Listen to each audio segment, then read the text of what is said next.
Bienvenidos a Filosofía en 20 minutos. Soy Andrés Aguilar y en este podcast exploramos las grandes ideas que cambiaron nuestra forma de pensar, desde los primeros filósofos griegos hasta los debates que siguen vivos hoy.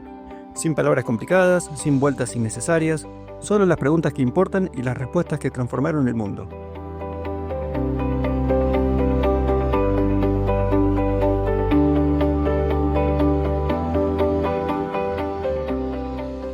Un tipo visco, de 1,5 metros de altura, fumando 3 paquetes de cigarrillos por día, tomando anfetaminas para escribir y rechazando el Premio Nobel de Literatura.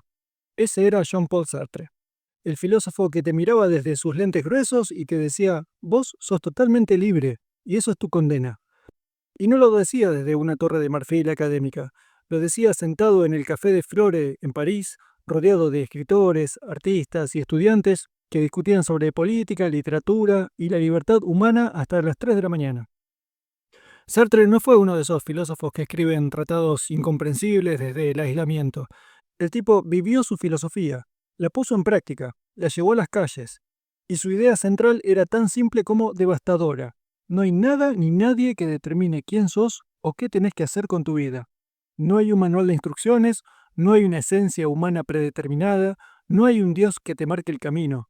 Estás tirado acá, en este mundo, y tenés que decidir qué hacer. Cada segundo que pasa, estás eligiendo quién sos. Para muchos, esta idea fue liberadora, y para otros fue aterradora. Porque si todo depende de vos, entonces no podés echarle la culpa a nadie más. No podés decir, es que así soy yo, o nací así, o Dios quiere que sea de esta manera. No, vos elegís y con esa elección viene toda la responsabilidad del mundo. Pero arranquemos por el principio. ¿Quién era este Jean-Paul Sartre y por qué en medio París lo escuchaba como si fuera un rockstar en los años 40 y 50? Sartre nació en 1905 en París, en una familia de clase media. El padre se murió cuando él tenía apenas 15 meses, así que lo crió básicamente su abuelo materno, que era profesor de alemán. De chico era enfermizo, tenía un aspecto raro, con un ojo medio desviado que le generó un complejo terrible toda su vida, pero compensaba con una inteligencia feroz y una capacidad de lectura que era casi enfermiza. A los 9 años ya estaba leyendo de todo, devorando literatura como si fuera una droga. Estudió en la Escuela Normal Superior, que es como decir que entró en la Champions League de la filosofía francesa. Ahí conoció a Simone de Beauvoir en 1929, y ahí arrancó una de las relaciones más fascinantes del siglo XX. No se casaron nunca, no vivieron juntos de forma permanente, tuvieron relaciones abiertas con otras personas, pero fueron compañeros intelectuales y sentimentales durante más de 50 años. Una pareja poco convencional que vivía según sus propias reglas, no según lo que la sociedad esperaba de ellos. Muy existencialista todo, si lo pensás. En los años 30, Sartre viaja a Alemania y descubre la fenomenología, especialmente la filosofía de Heidegger y Husserl. Queda fascinado con la idea de estudiar las cosas tal como aparecen, sin prejuicios, sin teorías previas. Vuelve a Francia con la cabeza llena de ideas y empieza a escribir. Primero publica La náusea, en 1938, una novela filosófica que cuenta la historia de un tipo llamado Antoine Roquentin que experimenta la absurdidad radical de la existencia.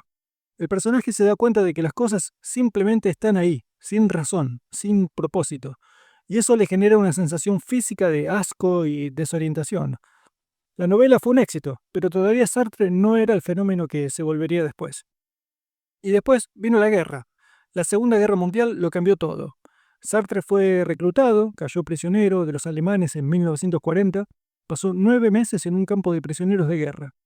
Y ahí en ese encierro organizaba obras de teatro con otros prisioneros y seguía reflexionando sobre la libertad, la elección y la responsabilidad. Cuando lo liberaron por los problemas de salud en 1941, volvió a París, estando ocupada por los nazis, y se unió a la resistencia. Su compromiso no fue de tipo militar, sino más bien intelectual, escribiendo para publicaciones clandestinas.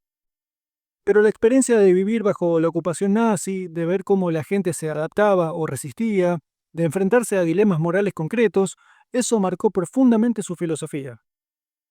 En 1943, en plena ocupación, publica El ser y la nada, su obra filosófica más importante.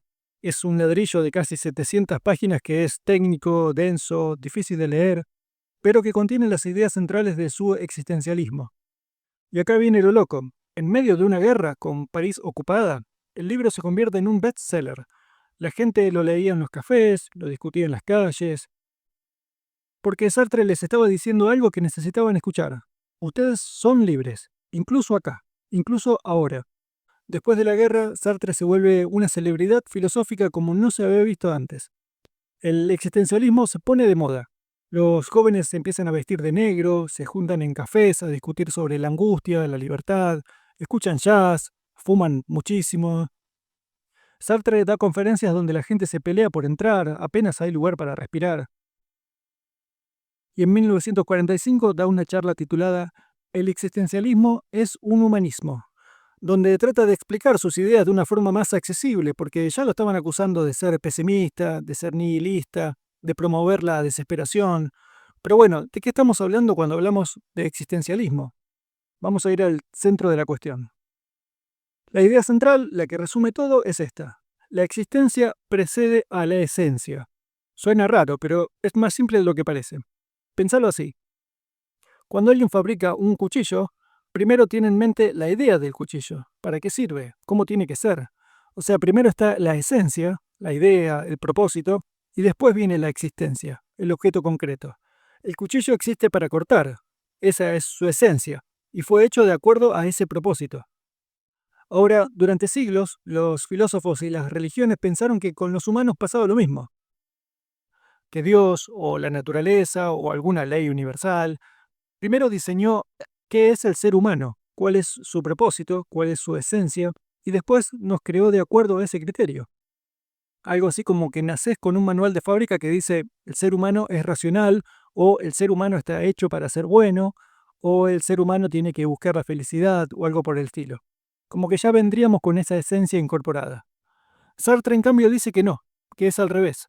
Primero existís, apareces en el mundo, estás acá, sin manual, sin instructivo, y después con tus decisiones, con tus acciones, vas creando tu esencia, vas definiendo quién sos.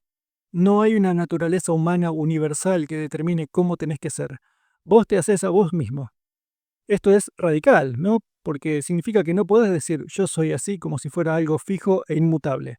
No puedes decir es que tengo mal humor o mal carácter o es que soy tímido, como si fueran hechos de la naturaleza que no podés cambiar. Para Sartre, en cada momento estás eligiendo ser de determinada manera. Si sos un tipo violento, es porque estás eligiendo la violencia. Si sos generoso, es porque estás eligiendo la generosidad. Nada está escrito de antemano. Y acá viene lo complicado. Sos absolutamente libre. No importa en qué situación te encuentres, siempre tenés opciones. Incluso en situaciones extremas, como estar en un campo de concentración. Tenés la libertad de elegir tu actitud, cómo vas a responder. Sartre no está diciendo que todas las situaciones son iguales o que da lo mismo estar en una o en otra. Obviamente que no. Está diciendo que incluso en las peores circunstancias, vos seguís siendo un sujeto que elige, que decide. Y esta libertad absoluta es al mismo tiempo una condena, porque no podés escaparte de ella. No podés decir, yo no elegí esto.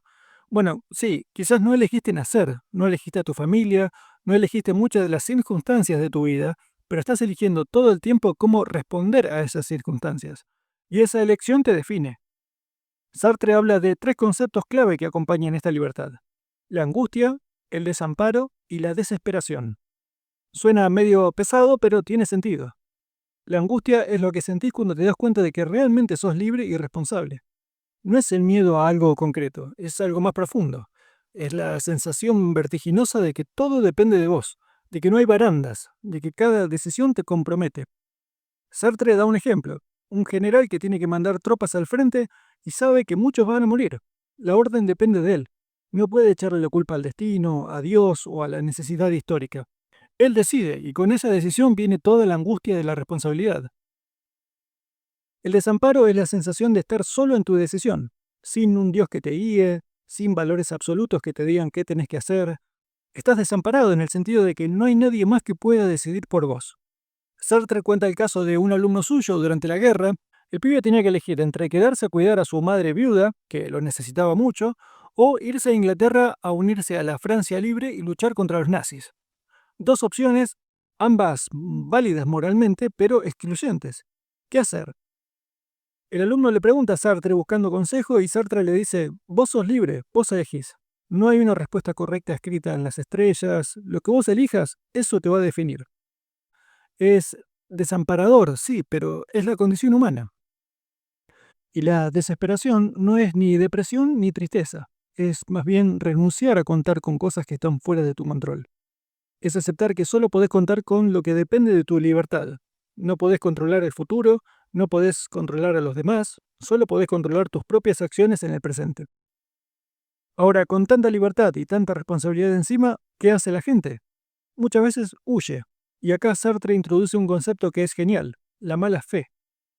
La mala fe es cuando te mentís a vos mismo sobre tu propia libertad. Es cuando pretendés que no sos libre, que estás determinado por circunstancias externas, que no te queda otra. Sartre da un ejemplo famoso, el mozo de café. Imagínate un mozo que interpreta su papel de manera tan mecánica, tan automática, que parece un robot. Se mueve con gestos estudiados, habla con un tono específico, hace todo según el manual del mozo perfecto. Está viviendo en mala fe, porque está pretendiendo que él es un mozo, que esa es su esencia, que no tiene opción. Se esconde detrás del rol para no enfrentarse a su libertad y a las decisiones que podría tomar. O pensarlo con ejemplos más cotidianos. La persona que dice, es que así soy yo, ¿qué le voy a hacer? Cuando se comporta como una mala persona. O la mujer que dice, es que mi signo es Escorpio, por eso soy celosa. O el chico que dice, es que crecí en este barrio, no puedo ser de otra manera. Todas son formas de mala fe, todas formas de escaparse a la libertad y a la responsabilidad. Sartre también es durísimo con la idea del amor romántico convencional. Critica la noción de que podés poseer a otra persona, de que el amor es fusionarse con el otro hasta perder tu individualidad. Para él, cada persona es un sujeto libre que está constantemente eligiéndose a sí mismo. No podés reducir al otro a un objeto, no podés pretender que alguien sea tuyo. La relación amorosa para Sartre es siempre un poco conflictiva porque involucra dos libertades que nunca pueden fundirse completamente. Es más honesto, quizás, pero menos romántico. Una anécdota que muestra cómo Sartre vivía estas ideas se da en 1964, cuando le dan el Premio Nobel de Literatura. Es el reconocimiento máximo, el sueño de cualquier escritor, y Sartre lo rechaza. Es el primero en la historia en rechazarlo voluntariamente. Porque para él aceptar el premio significaba ser institucionalizado, ser apropiado por el establishment burgués occidental. Él quería mantener su libertad, su capacidad de criticar sin que lo ataran compromisos o reconocimientos oficiales. Era coherente hasta el hueso. Sartre también se metió de lleno en la política. Fue comunista durante un tiempo, aunque un comunista raro, porque siempre fue crítico del estalinismo. Apoyó movimientos de descolonización, se opuso a la guerra de Argelia, defendió la Revolución cubana, viajó a Cuba, a la Unión Soviética, a China, se peleó con Albert Camus, como ya hablamos en el episodio anterior, por diferencias políticas. Firmó manifiestos, dio discursos, se metió en muchos líos, porque para él la filosofía no era algo que haces en un escritorio, separado de la realidad. Si la libertad es lo fundamental, entonces hay que luchar por las condiciones sociales y políticas que permitan que las personas sean libres. Y acá viene una tensión interesante en su pensamiento. Por un lado, dice que cada uno es absolutamente libre y responsable. Por el otro, reconoce que las circunstancias sociales, económicas y políticas condicionan terriblemente las posibilidades de las personas. Un chico que nace en la pobreza extrema, sin acceso a la educación, ¿es tan libre como uno que nace en la riqueza? Obviamente no. Sartre intenta resolver esta tensión diciendo que la libertad no es hacer lo que querés, sino que es la capacidad de elegir dentro de una situación. Estás siempre en situación, condicionado por circunstancias concretas. Pero dentro de esa situación, vos elegís cómo responder. Y esas elecciones importan. Por eso su filosofía tiene un aspecto moral y político fuerte. Si todos somos libres y responsables, entonces tenemos la responsabilidad no solo de elegir por nosotros mismos, sino de crear un mundo donde los demás también puedan ser libres. Cuando elijo, estoy creando una imagen de lo humano. Estoy diciendo, yo creo que se puede vivir así. Y eso tiene consecuencias para todos. Sartre tiene una frase que resume esto. Al elegirme, elijo al hombre. Cuando decido qué voy a hacer con mi vida, estoy también proponiendo un modelo de ser humano. No solo estoy eligiendo para mí, estoy eligiendo qué tipo de mundo quiero. Si elijo la cobardía, estoy diciendo que la cobardía es aceptable. Si elijo la valentía, estoy proponiendo la valentía como valor. Cada acción tuya es como un voto sobre cómo debería ser la humanidad. ¿Y qué tiene que ver esto con el presente, con nosotros, ahora en el siglo XXI? Bueno, si mirás alrededor, vivimos en una época donde constantemente se nos dice quiénes tenemos que ser. Las redes sociales nos bombardean con modelos de éxito, con estándares de belleza, con formas correctas de vivir. Los algoritmos nos encasillan, nos predicen, nos meten en burbujas. La publicidad nos vende identidades prefabricadas. Y es muy fácil, muy tentador adoptar una de esas identidades enlatadas y decir, bueno, listo, yo soy esto. El existencialismo de Sartre es un antídoto contra eso. Te dice, no, mira, vos no sos lo que Instagram dice que sos. No sos tus likes, no sos tu trabajo, no sos tu ropa, no sos tu imagen. Sos tus elecciones. Y esas elecciones las haces vos, nadie más. También aplica cuando nos justificamos diciendo, es que la sociedad es así, o es que todo el mundo hace eso. Para Sartre, eso es mala fe. Vos podés elegir diferente. Podés elegir no seguir a la corriente. Y sí, tiene consecuencias, quizás te va a costar, pero es tu elección.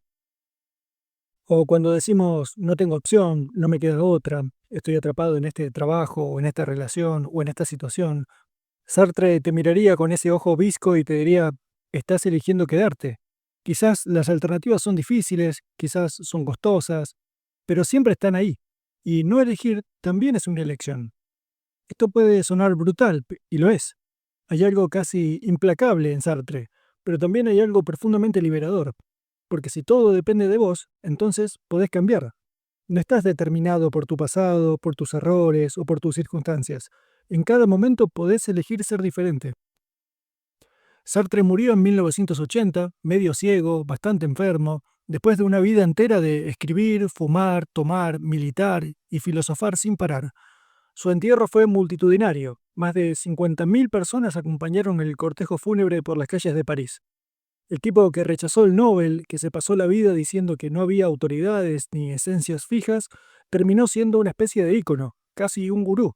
La ironía no se le escapaba a nadie. ¿Qué nos deja Sartre? No soluciones fáciles, eso seguro. No hay recetas para la felicidad ni caminos trazados. Lo que nos deja es una forma de pensar sobre nosotros mismos que es incómoda, que es exigente, pero también es honesta. Nos dice, mira, el mundo es absurdo, no tiene un sentido intrínseco, no hay un plan divino ni un propósito cósmico, pero eso no es una tragedia, es una oportunidad, porque significa que vos podés crear sentido, vos podés decidir qué importa, vos podés construir tu proyecto de vida. Y sí, te vas a equivocar, vas a tomar decisiones de las que te vas a arrepentir, vas a sentir angustia, desamparo, incertidumbre, pero también vas a ser vos, auténticamente vos, no una copia de lo que otros esperan que seas. El existencialismo de Sartre no es para todo el mundo. Requiere un nivel de honestidad brutal con uno mismo que es agotador. Requiere bancarse la soledad de saber que nadie puede decidir por vos. Requiere aceptar toda la responsabilidad de tu vida. Pero para los que se animan, ofrece algo valioso, la posibilidad de vivir una vida genuina, elegida, propia. La próxima vez que te encuentres diciendo es que yo soy así o no tengo opción, acordate del viejo visco de 1,5 metros que fumaba muchísimo y que te diría, pará, vos estás eligiendo esto. Y si lo estás eligiendo, podés elegir diferente. Es complicado, es exigente, pero también es liberador.